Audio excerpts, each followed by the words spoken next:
Welcome to the Backwoods Gourmet channel for another catch, clean, and cook. We got some blue crabs. I'm going to make up some crab cakes. Y'all stay tuned.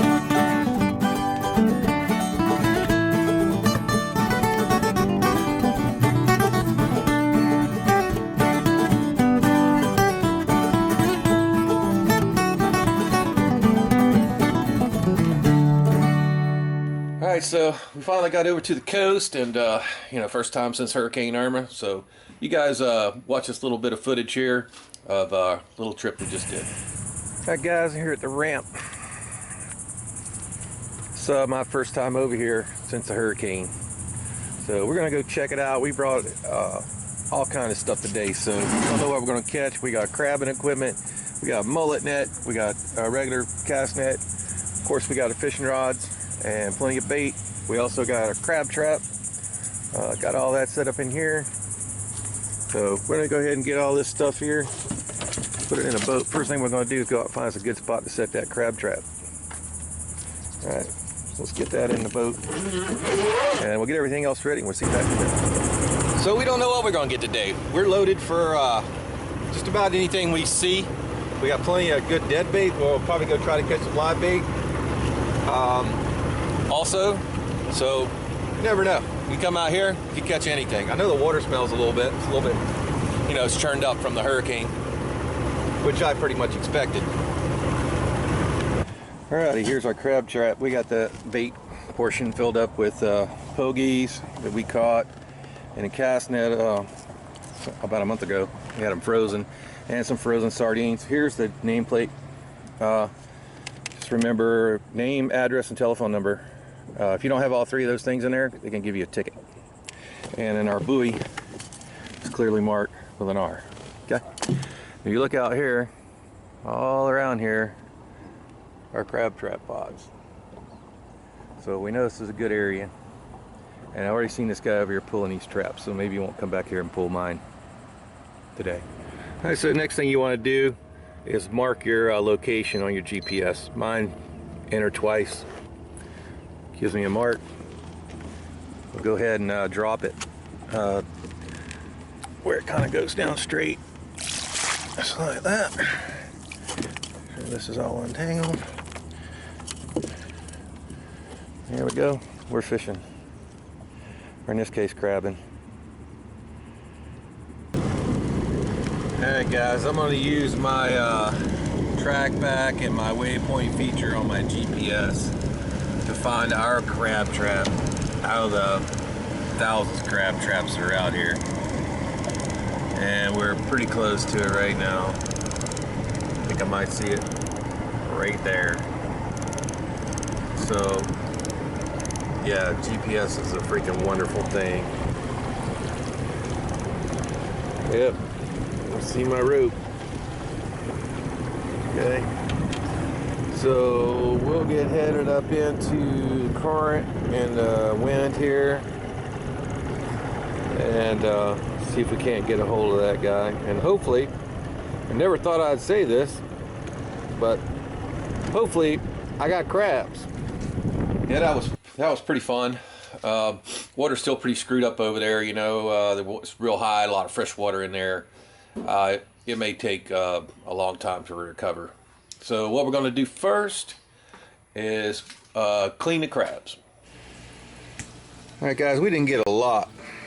We only had a short soak time on our trap there, but we did get 4 pretty nice ones. And this big hoss right here. Look at the size of that thing. Holy menudo! That's got to be like the biggest crab I've ever caught. So we got them super cold. They're probably almost dead, and that's the way I like to handle them on this part. They're not going to feel a thing. Okay, well, some people like to just cook these things whole with the guts and all that other yummy junk up underneath the shell. Not my cup of tea. Okay, so what we do, this is a steak knife with a blunt end on. I use a steak knife because it's nice and wide, and we just lift up this flap right there, poke the knife inside, give it a twist while pulling down on the bottom part. Get it started, and you just open them up just like that. Okay, we got a tub over here for the waste, and then these are his gills. They also call them the dead man's fingers. We just get in there and take those loose, cut off his mouth parts. The other side. Okay, and then what I'm going to do, I'm going to put these aside. We're going to take them and wash them out with a water hose. That one didn't have any claws, but what I do with the claws is I take the claws off first. Okay, they tend to have a different cooking time than the rest of the crab. Big old male. That one there is a hoss now. Pop him. Just get your fingers in there, just pull that head right off the top of it. Okay. Like I said, some people like to eat all this mess down here in the middle. Like I said, I don't. So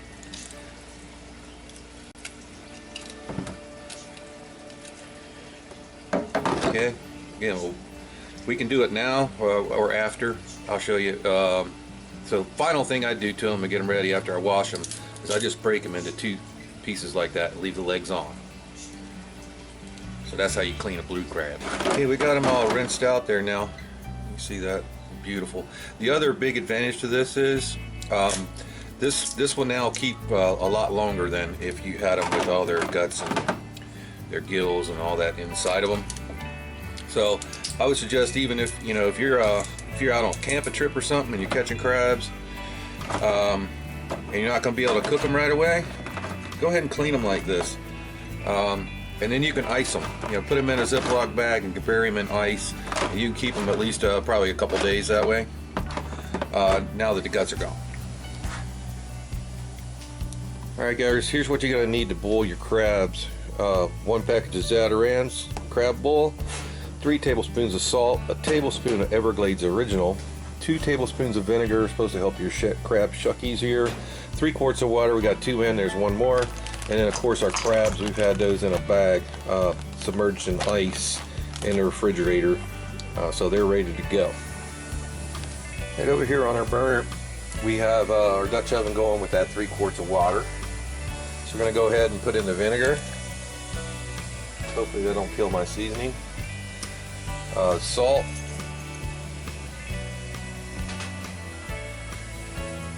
and our spice packet. For now, we're going to wait on the Everglades right here. Going to wait on this until it's ready. Now, what I like to do here though is let that thing stew for a while, get all that goodie out of that bag. So I'm just going to simmer it. We're not going to really boil it real hard. We're just going to simmer it and let all that come to life in there.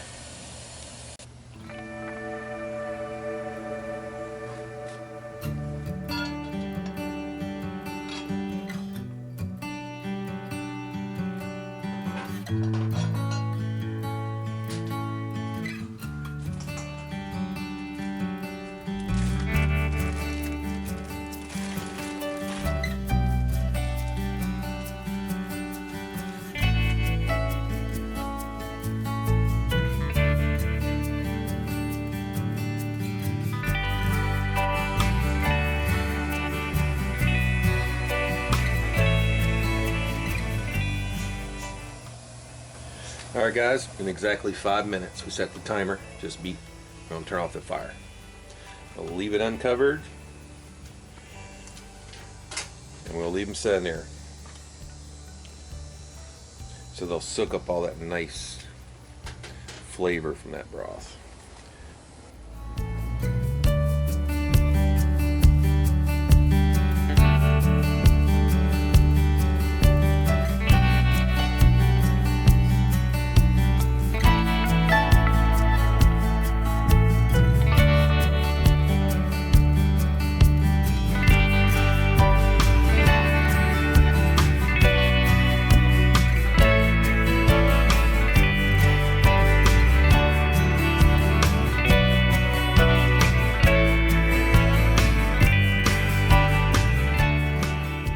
So we got the crabs all cracked and picked, got all the lump meat and the back fin all ready to go. I got that in the fridge. So now we're gonna start our crab cakes. Alright, we got some cast iron going up here. Gonna put about 4 pats of butter in there and let that start melting.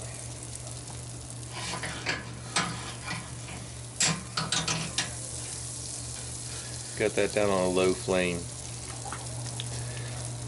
Alright, now that butter is melted, we're going to go in with about half a cup of onions for the amount of crab we have, and about a quarter cup of diced celery. I like a little celery in my crab cake, but we just want to soften this. We don't want to brown it, so we're going to turn it way down. Okay, just to sweat them. If you have to, pull that iron off a little ways, just like that. Alright, we're ready to start putting together our crab cakes. Here's a few things you're going to need: some hot sauce, 2 egg yolks, some spicy mustard. This is from Germany. It is awesome. Half a lemon, some mayo. We got some key lime juice, Everglades seasoning, some Old Bay, some cracked black pepper. Yeah, cracked black pepper, and our softened onions and celery.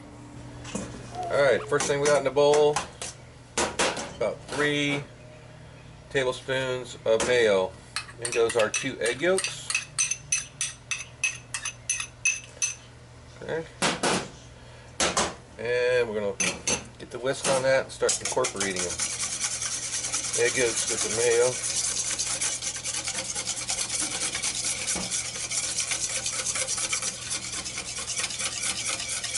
That's pretty good. Let's go ahead and put a good kick of cracked black pepper. I'm going to go with a good shake of Everglades seasoning. And it's good old Bay. That's awesome on crab. I'm going to give that about half a tablespoon. This is going to be the binder that hold our crab cakes together. You want to go in with just a little squeeze of lemon and 3-4 drops of key lime juice.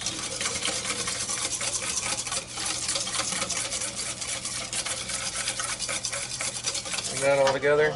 Now I'll bring over our onions and celery and melted butter. Just bring all I'll let that cool down a little bit. Obviously, I'm holding the pan with my bare hand, so let's cool down quite a bit. We just want to emulsify that butter and everything else, because it's oil. So I'm going to give it a good whipping. Sure you've got an emulsion there. Alright, and last but not least, this is our mustard. You could also use a spicy Dijon mustard. This is really thick and strong. It's very Dijon-y. That's about a tablespoon. You can adjust this for your particular mustard, but that's going to really help to thicken this whole emulsion. You can also use dried mustard.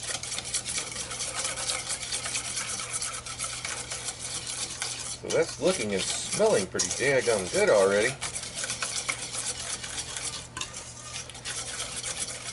Alright, so we'll get ready for the next step. Alright guys, I hope you can see what we're doing here. We lost our camera that we can see what we're doing out here. And it's pretty dead. Had a unfortunate incident with falling off the boat, and we did recover it, and recovered the film or the video, but the camera's dead. So into this mixture, we're going to go straight in with all of our crab.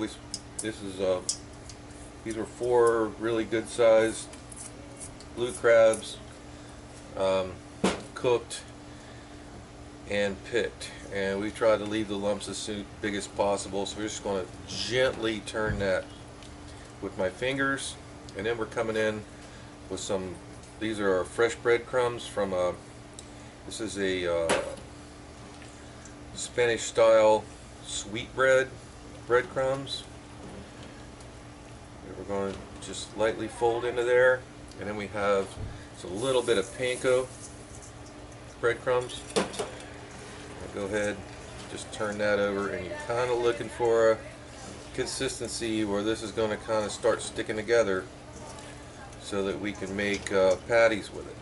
So can't really give you the amounts here because it's going to depend on how much liquid you have and how much crab you have. But what we're looking for is that consistency where that it all starts sticking together. Now, you don't want to get in here with a spoon for sure. That'll break up your crab. So whenever we can get it into a ball, just to that point, we don't want to be overloaded with bread. Where you can get it into a ball and it'll stay in a ball like that, and that's about perfect. So we're going to go ahead and start doing them in about a little smaller than tennis ball size pieces.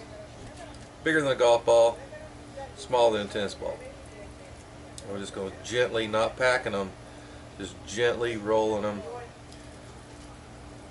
into about 3-ounce or so balls. And when the crab is sticking out like that, that makes it even better. So we'll go ahead and finish all of these, get them on a pan, and then we're going to let them rest for a while. The last thing we're going to do before we put them in the fridge is gently roll them in just a little bit of all-purpose flour. Put them right back on the pan.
Alright guys, everything is ready, so let's get ready for the plate.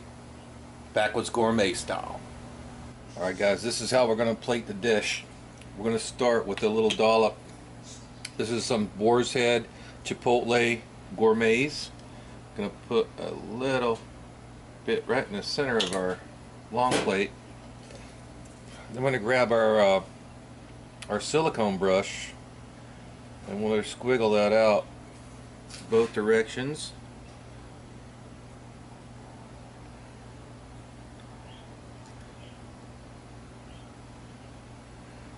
Just like that. We got a little lemon twist. That's going to go in the middle. There, like that one. Hopefully it'll stay. And maybe not. There we go. We'll smush it. Hopefully it'll stay there. Alright. Then we got one of our beautiful crab cakes for that side.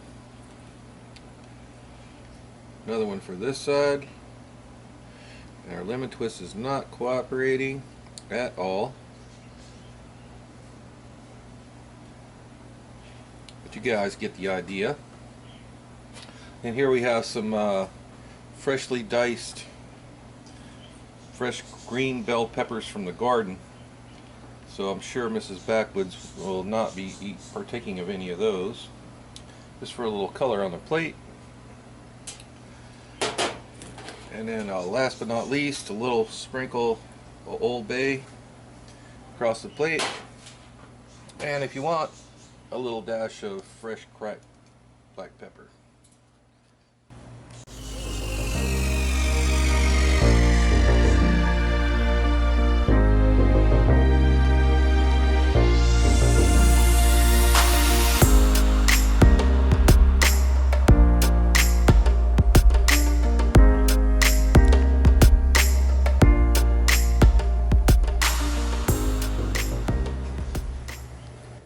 let's give it a try.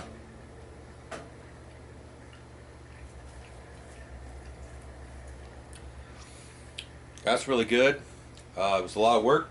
I think it was worth the effort. So as always, thanks for watching the Backwoods Gourmet. Please subscribe, share, comment. Hey, if you like what we're doing, hit that like button. Hey, you see the little subscribe button down here? Hit that too for more fun.